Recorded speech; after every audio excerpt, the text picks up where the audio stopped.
ప్రశ్నారావణ్ గురించి అందరికి తెలుసే కదా. ఈయన ఒక యూట్యూబర్, ఒక ఇన్ఫ్లుయెన్సర్. సరే, గతంలో కొంచెం కాంట్రవర్సీ వ్యాఖ్యలు చేసిన సందర్భాలు కూడా ఉన్నాయి. ఆయనను రిమాండ్ వరకు తీసుకెళ్లే ప్రయత్నాలు కూడా చేసిండ్రు. బట్ అవి నిలబడక అవి స్టేషన్ నుంచెల్లే మళ్ళీ బయటకు వచ్చేసిండు. సరే, కొంత ఆంధ్రప్రదేశ్ ప్రభుత్వానికి ఈ ప్రశ్నారావణ్కు మధ్య ఒక మినీ ఘర్షణ మనం చూస్తూ ఉంటాం. అటు ప్రభుత్వాన్ని ఎప్పటికప్పుడు విమర్శిస్తూ, ఆయన యొక్క విధి విధానాలతో వ్యతిరేకిస్తూ, ప్రభుత్వంలో ఉన్న ఆ యొక్క తప్పిదాలను కానీ, వాళ్ళు ప్రవేశపెట్టిన పథకాలను కానీ, ఎస్పెషల్గా ఆయన పర్టికులర్గా వ్యవస్థ మొత్తం కాకుండా ఆ వ్యక్తులు అంటే చంద్రబాబు లాంటి వారు కావచ్చు, లేకపోతే పవన్ కళ్యాణ్ గారు లాంటి వాళ్ళు కావచ్చు, వాళ్ళను ప్రశ్నించడానికి చాలా ముందుకు వస్తూ ఉంటాడు ఎప్పుడు కూడా. ఈ తరుణంలో గతంలో ప్రశ్నారావణ్ కొన్ని వ్యాఖ్యలు చేసిండు. ఆ వ్యాఖ్యలకు గాను ఆయన మీద ఇక్కడ మీరు చాలా స్పష్టంగా చూడొచ్చు. ఇది అంటే ఈ ప్రశ్నారావణ్ మీద పెట్టిన ఎఫ్ఐఆర్ కాపీ. ఉపా చట్టం కింద ఈ ప్రశ్నారావణ్ను కేసు పెట్టి ఎఫ్ఐఆర్ ఫైల్ చేసి ఆయనను జైలుకు పంపించారు. అంటే ఇప్పుడు రిమాండ్లో జైల్లో ఉన్నాడు ప్రశ్నారావణ్ ఉపా చట్టం కింద. యాక్చువల్లీ ఉపా చట్టానికి ఒక కథ, ఒక చరిత్ర ఉన్నది. ఏందనంటే ఈ ఉపా చట్టం అనేది అంటే ఉగ్రవాదుల మీద, అంటే తీవ్రవాదుల మీద, అంటే ఎవరైతే ఈ యొక్క భారతదేశాన్ని అంటే ఈ భారతదేశం మీద కుట్రబన్ని ఈ భారతదేశాన్ని విభజించాలని చూస్తారో, భారతదేశాన్ని అంతం చేయాలని చూస్తారో, ఈ దేశం మీద ఏదైనా అనుచిత కార్యకలాపాలకు పాల్పడతారో అలాంటి ఒక ఉగ్రవాదులను కానీ, అలాంటి తీవ్రవాదులను కానీ అణిచివేయడానికే పుట్టినదే ఈ ఉపా చట్టం. ఈ ఉపా చట్టం యొక్క పుట్టుకకు అర్థం అది. ఓన్లీ ఉగ్రవాదుల మీదనే అంటే కాదు. వాళ్ళు ఉగ్రవాదులు కాకున్నా కూడా ఒకవేళ భారతదేశం మీద అలాంటి కుట్రలు బన్నితే, భారతదేశాన్ని అలా అణిచివేయాలని చూస్తే, భారతదేశంలో ఉంటూ భారతదేశాన్ని ఏదైనా అంతమొందించడానికి, విభజించడానికి ఎవరైనా ప్రయత్నిస్తే వాళ్ళు కూడా దీనికి అప్లికేబుల్ అవుతారు. మరి ఇక్కడ సమస్య ఏంటంటే, నిజంగా భారతదేశం మీద అంత కుట్ర ఈ ప్రశ్నారావణ్ పన్నిండా? భారతదేశాన్ని విభజించే విధంగా ప్రశ్నారావణ్ కార్యకలాపాలకు సిద్ధపడ్డా? ఉపా చట్టానికి, తీవ్రవాదులు, ఉగ్రవాదులు అప్లికేబుల్ అయ్యే ఉపా చట్టానికి నిజంగా ప్రశ్నారావణ్ అర్హుడా అనేది ప్రశ్న. సరే, దీనికి సంబంధించి మనం ఫస్ట్ మొదట ఒక హైకోర్టు అడ్వకేట్ తోటి మాట్లాడే ప్రయత్నం చేద్దాం. Senior high court advocate Kampalli Uday గారిని ఒకసారి ఫోన్ తీసుకొని అసలు నిజంగా ఉపా చట్టానికి సంబంధించి ఒక వివరణ తెలుసుకునే ప్రయత్నం అయితే చేద్దాం. దాని తర్వాత అసలు నిజంగా ప్రభుత్వం ఉద్దేశం ఏంది అని తెలుసుకునే ప్రయత్నం కూడా చేద్దాం.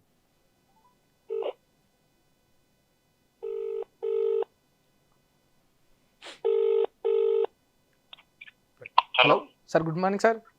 Good morning Simhadri sir. How are you sir? Good how are you? Yeah, I'm fine sir. ఈ ప్రశ్నారావణ్ కేసు చూసే ఉంటారు కదా సార్ మీరు? యాక్చువల్లీ సార్, నేను ఇప్పుడు లైవ్లో ఉన్నా సార్. అయితే ఈ ప్రశ్నారావణ్ సంబంధించి ఉపా చట్టం పెట్టారు కదా సార్ యాక్ట్ కింద. మరి నిజంగా దానికి ప్రశ్నారావణ్ అర్హుడా సార్? అంటే నిజంగా అది ఉగ్రవాదుల మీద, తీవ్రవాదుల మీద పెడతారు అని నేను విన్నా. మరి నిజంగా వాళ్ళు చేసే అలాంటి ఏదైతే ఉంటుందో అంత కుట్ర ప్రశ్నారావణ్ దేశం మీద పన్నిండా సార్? దానికి అప్లికేబుల్ అసలు ఏంటి? ఈ మన పాలకులు ఏవైతే మాట్లాడుతున్నారో వాళ్ళని ఉద్దేశించి ఆయన మాట్లాడినాడు. ఓకే, ఏలూరులో ఒక సభ జరిగింది, బహిరంగ సభ.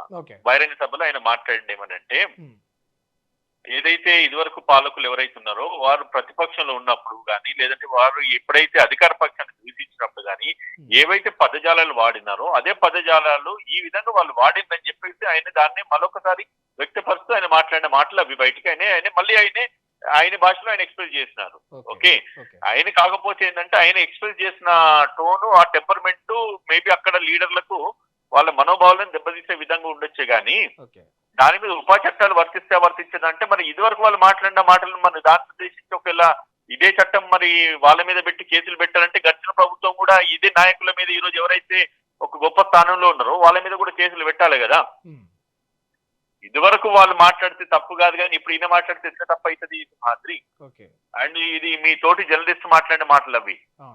ఓకే, దేనికైనా కూడా అంటే చట్టాన్ని వాళ్ళ చేతిలోకి తీసుకొని వాళ్ళకి అనుగుణంగా మార్చుకోవడం అయితే అంతే చట్టాన్ని అబ్యూజ్ చేసినట్టు అవుతుంది, లాని అబ్యూజ్ చేసినట్టు అవుతుంది.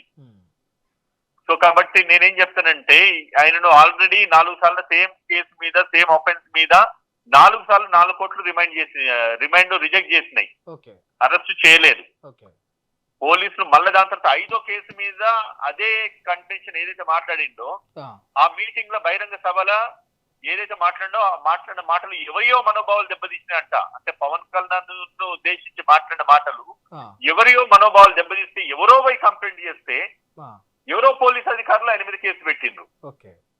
కానీ న్యాయస్థానం ఎప్పుడైతే ఆయన మీద పెట్టిన కేసులు ఏవైతున్నాయో దాని మీద ఎటువంటి మేజర్ అఫెన్సెస్ లేవు, అవసరమైతే దాని మీద క్రిమినల్ డిఫమేషన్ వేసుకోండి. మీకు ఒకళ్ళ పరువు నష్టం జరుగుంటే సివిల్ ఆర్ క్రిమినల్ డిఫమేషన్ వేయచ్చు, దానికి అనుకూలంగా చట్టాలు ఉన్నాయి. ఉపా చట్టం ఎవరి మీద పెడతారు? దేశ విద్రోహ శక్తుల మీద పెడతారు, దేశ టెర్రరిస్టులను మీద పెట్టే సెక్షన్స్ అవి.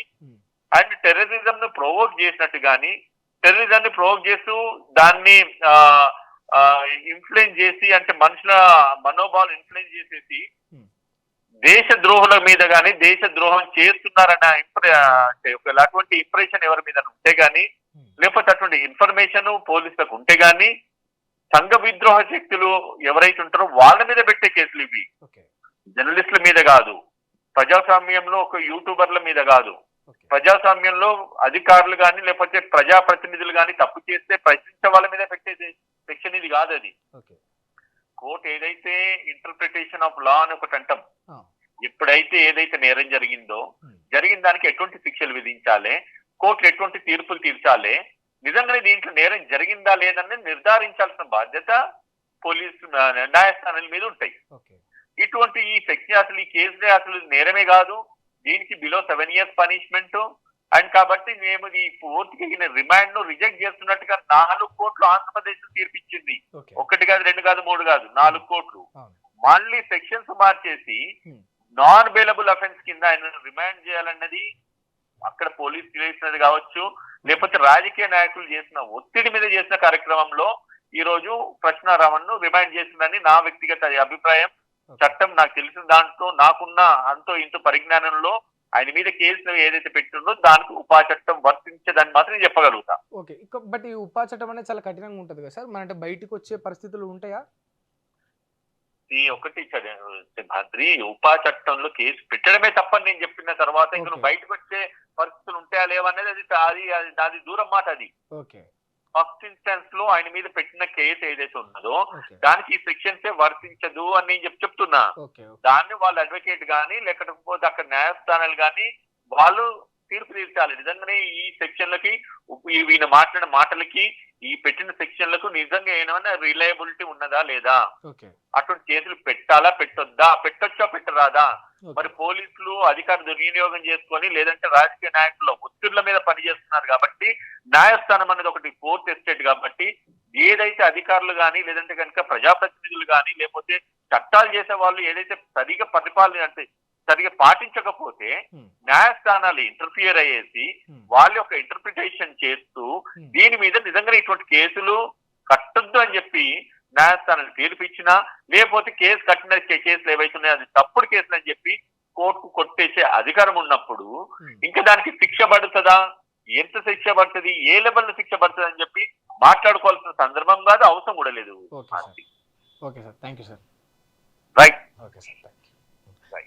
చూశారు కదా. అంటే ఇది అంటే సార్ చెప్తున్న అంశం హైకోర్టు అడ్వకేట్ ఉదయకాంత్ గారు అంటే స్పష్టంగా ఏంటంటే అసలు ప్రశ్నారామన్ ఎప్పుడు బయటకు వస్తాడు, ఎప్పటి వరకు జైల్లో ఉంటాడు అనేది అసలు సమస్య కాదు, అది ప్రశ్నే కాదు. ఎందుకు అని అంటే అసలు పెట్టిన కేసు ఏదైతే ఉందో ఉపా చట్టం, ఈ ఉపా యాక్ట్ ఏదైతే ఉందో అసలు అదే అప్లికేబుల్ కాదు, అసలు అదే తన మీద నిలబడదు అనేది చాలా స్పష్టంగా చెప్తాను. ఎందుకంటే ఇప్పుడు గతంలో చూస్తే నాట్ ఓన్లీ ప్రశ్నారావణ్, ఇప్పుడు ప్రశ్నారావణ్ ఏవైతే వ్యాఖ్యలు చేసి ఉందో అవే వ్యాఖ్యలు యాజ్ ఇట్ ఈజ్గా గతంలో నాయకులు చేసిండ్రు.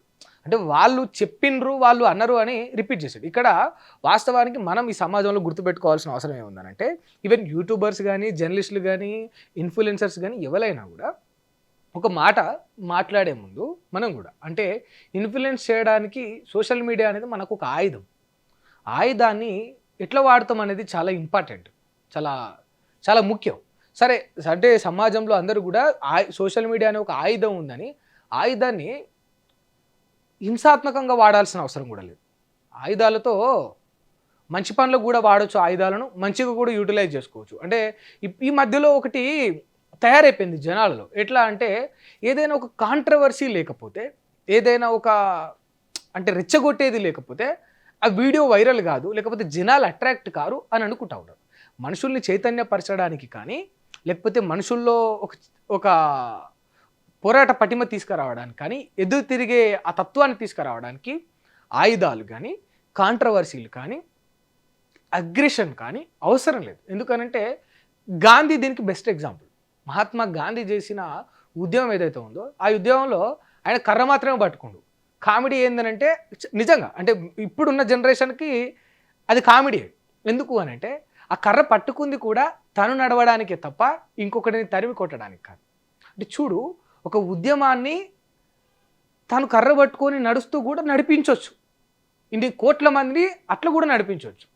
సో ప్రతిదీ కూడా గన్నుతోనో కత్తితోనో కాంట్రవర్సీ మాటలతోనే జనాలు చైతన్యం తీసుకురావాలనుకోవడం అది తప్పు. వాస్తవానికి ఇప్పుడున్న జర్నలిస్టులు కానీ యూట్యూబర్స్ కానీ ఇన్ఫ్లుయెన్సర్స్ కానీ తెలుసుకోవాల్సిన అవసరం ఉంది.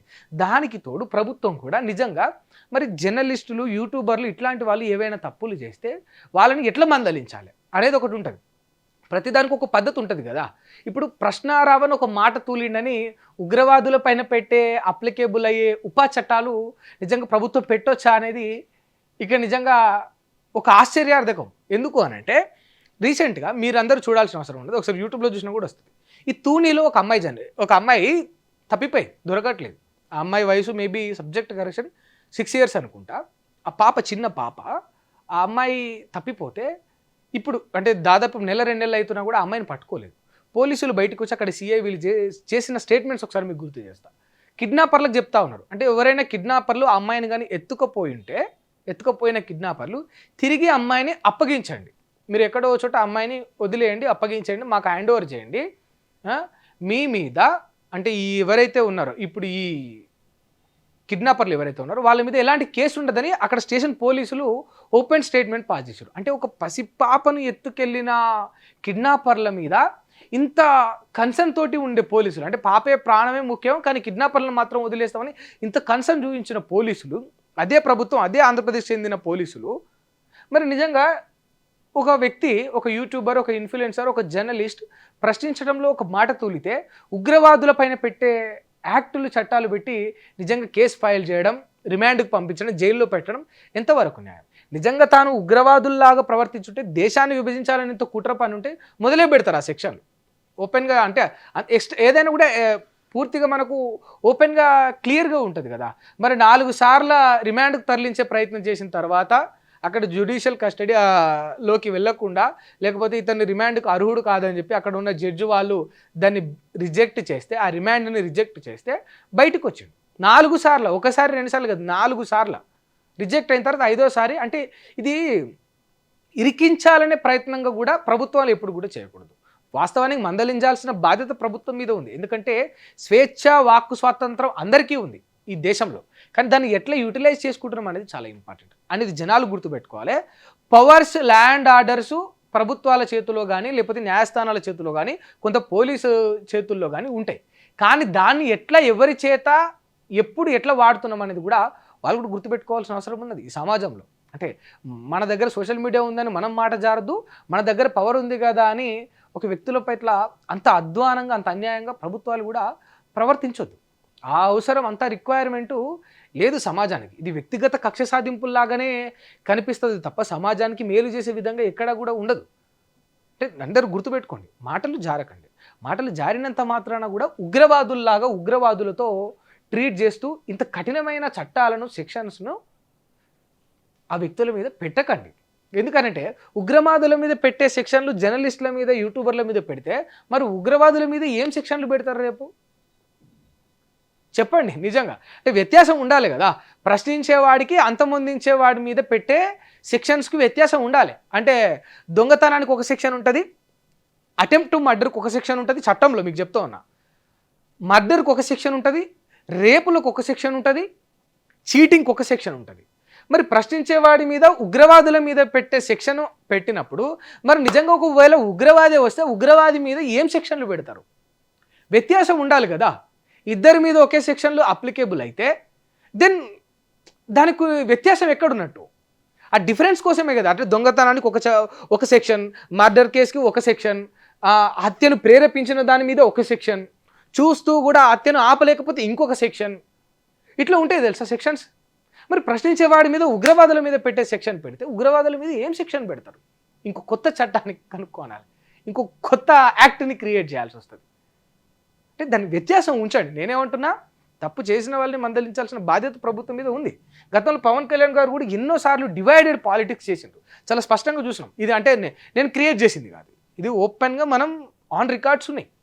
హిందీ భాషను కానీ నార్త్ను సౌత్ను డివైడెడ్గా అంటే తక్కువ చేస్తూ వాళ్ళని కించపరుస్తూ మాట్లాడిన సందర్భాలు ఎన్నో ఉన్నాయి. సరే, ఇప్పుడు పవన్ కళ్యాణ్ గారు అలయన్స్లో ఉండి వాళ్ళకి గొప్పగా కనిపించవచ్చు, కానీ అంటే ఉపా చట్టం నేను ఎంక్వైరీ చేస్తే ఉపా చట్టం అనేది పర్టికులర్గా ఒక్కరికి అప్లికేబుల్ అయ్యేది కదా. ఈ దేశం మీద కుట్రలు బన్ని దేశాన్ని విభజించాలని, దేశాన్ని మొత్తం చీల్చాలని, దేశాన్ని ముక్కలుగా చేయాలని కుట్రలు పన్నే వాళ్ళ మీద కూడా అప్లికేబుల్ అవుతుంది. అంటే నార్త్ సౌత్ అని ఎంత divided political statements Pawan Kalyan గారు గతంలో చేసిరో మనం చూసినాం చాలా స్పష్టంగా. అంటే ఒక నార్త్ సౌత్ అనేది కాదు, ఇప్పుడు ప్రశ్నారావు అని ఏవైతే వ్యాఖ్యలు చేసినో దానికి సంబంధించి పవన్ కళ్యాణ్ గారు కూడా చేసిన వ్యాఖ్యలు కూడా చూసినాం మనం. అంటే జనసేన నాయకులు కానీ, ఇదే జనసేన నాయకుల మీద గతంలో టీడీపీ నాయకులు కానీ పవన్ కళ్యాణ్ గారు చాలా స్పష్టంగా చెప్పారు కదా, మా తల్లిని దూషించిండ్రని. అంటే ఒక ఆడబిడ్డ పట్ల గౌరవం లేని వ్యక్తుల పట్ల, అధ్వానంగా దూషించిన ఆ వ్యక్తుల పట్ల నిజంగా మరి ఎలాంటి సెక్షన్స్ అప్లికేబుల్ కావాలి? అంటే చట్టం ఎప్పుడు కూడా తన పని తాను చేసుకుంటూ పోవాలి తప్ప, తాను కొంత పక్కదారి పట్టి అన్వాంటెడ్ థింగ్స్ మీద ఎక్కువ ఫోకస్ చేయడం వల్ల ప్రభుత్వమే తప్పుదోల పడిపోతుంది. అది సమాజానికి మంచిది కాదు, వ్యవస్థకు మంచిది కాదు, ఆ ప్రభుత్వానికి మంచిది కాదు, ఆ ప్రభుత్వాన్ని ఎన్నుకున్న ప్రజలకు కూడా మంచిది కాదు. అల్టిమేట్గా ఒకసారి ఆలోచించండి. ఏ సెక్షన్లు పెట్టినా, ఏ వ్యక్తి మీద ఎలాంటి కేసు ఎఫ్ఐఆర్ ఫైల్ చేయాలని అనుకున్నా కూడా ఆలోచించండి. ఓకే, వాక్కు స్వాతంత్రం ఉంది కదా, ఎల్లబడితే అట్లా మాట్లాడదంటే నిజంగా వాక్కు స్వాతంత్రాన్ని ఎవరు సరైన మార్గంలో యూటిలైజ్ చేసుకుంటా ఉన్నారు చెప్పండి? వాక్కు స్వాతంత్రాన్ని ఎవరు సరైన మార్గంలో యూటిలైజ్ చేసుకుంటా ఉన్నారు అన్నది ఒక ప్రశ్న. రెండవ ప్రశ్న అతి ముఖ్యమైనది ఏంటంటే, నిజంగా పనిచేయమని పవర్స్ ఇస్తే ఆ పవర్స్ని సరైన మార్గంలో ఎంతమంది పొలిటీషియన్స్ యూటిలైజ్ చేసుకుంటా ఉన్నారు? ఇవాళ అంటే అధ్వానమైన కేసులు, అంటే ఇప్పుడు మీరు వాక్కు స్వాతంత్రం ఉంది కదా, సో దాన్ని ఓవర్గా తీసేసుకొని మాట జారినని చెప్పి ప్రశ్నారావణ మీద ఉపా చట్టం కింద కేసు పెట్టారు కదా.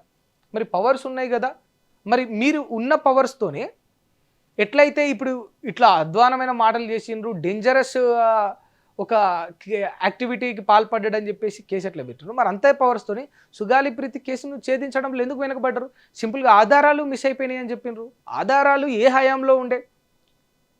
సుగాలి ప్రీతి కేసు అయినప్పుడు 2-3 ఏళ్ళు ఎవరు అధికారంలో ఉన్నారు? ఎవిడెన్స్ రూమ్ నుంచి ఎవిడెన్స్ ఆధారాలు ఎట్లా పోతాయి? ఆధారాలు అనేది మీకు తెలియదు, చాలామందికి తెలియాల్సిన అవసరం ఏంటంటే చెప్పాలి. ఇది ఒక ర్యాక్లోనో ఒక రోలోనో మనం ఇప్పుడు ఇంట్లో టీవీ రిమోట్ ఒక సెల్ఫ్లో పెట్టేసినట్టు, మొబైల్ ఒక సెల్ఫ్లో పెట్టేసినట్టు, పర్సు ఒక కబోర్డ్లో వేసినట్టు ఉండదు. దానికి ఒక ఎవిడెన్స్ రూమ్ ఉంటుంది, దానికి ఒక పర్టికులర్ ఒక గది ఉంటుంది, దానికి ఒక లాకర్ ఉంటుంది, అందులో పెడితే దానికి ఒక నెంబర్ ఉంటుంది, దానికి ఒక సీరియల్ నెంబర్ ఉంటుంది, దానికి ఒక ఫైల్ ఉంటుంది. అక్కడ సీసీ కెమెరాలు కూడా ఉంటాయి, ఎవడు వస్తాడు, ఎవరు పోతారు, ఎవరు తీస్తారు, ఇవన్నీ ఉంటాయి. ఊరికినే సుగాలి ప్రీతి కేసులో ఆధారాలు మాయమైపోయినాయి అంటే ఎంత అన్యాయం అది! ఎట్లా పోతాయి ఆధారాలు అనేది ఒకసారి ఆలోచించండి. అంటే నేనేమంటున్నా అంటే, మీ పవర్స్ని ఆధారాలు బయటికి తీయడం మీద పెట్టండి, ఆధారాలు మాయం చేసినవని కనిపెట్టడంలో పెట్టండి, సాక్షులను మళ్ళా అంటే వాళ్ళను తీసుకురావడంలో పవర్స్ని యూటిలైజ్ చేయండి.